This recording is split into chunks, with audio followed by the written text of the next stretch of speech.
করে থাকেন ইসমাইল, শুধু কাপাসিয়া হতে আগত বেলতলা একাদশের পক্ষে। ডট বল, ব্যাটসম্যান সম্পূর্ণরূপে পরাস্ত। সেই সাথে দলীয় সংগ্রহ বেড়ে দাঁড়াচ্ছে 52।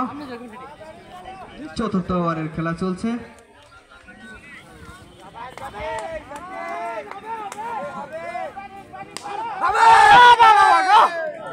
এবং 4টি রান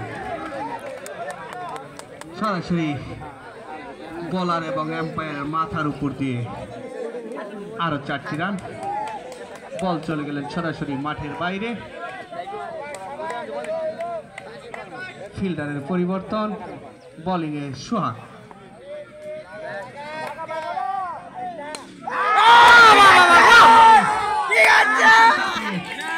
আরো 6টি রান ইসমাইলের ব্যাট থেকে।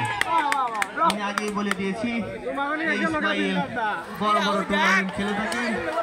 এই ব্যাটসম্যান যদি একবার সেট হয়ে যায় যে কোনো মুহূর্তে খেলার মোড় ঘুরিয়ে দিতে পারে। ফুলটাস বল,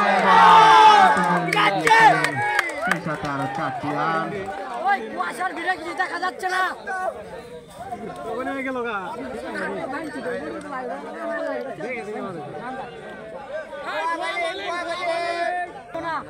নতুন বোলার কামাল তার দ্বিতীয় ওভার করার জন্য প্রস্তুত।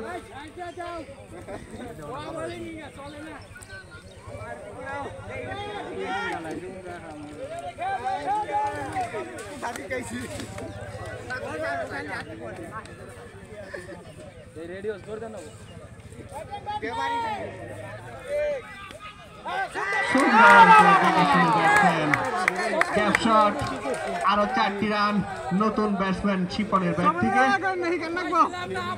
2 ফিল্ডারের মাঝখান দিয়ে বল চলে গেলেন সীমানার বাইরে।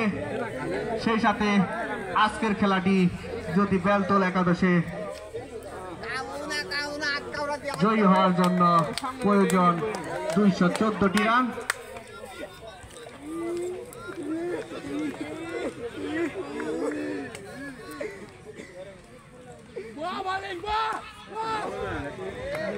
আর একটি ডট বল, অভিজ্ঞ বোলার কামাল।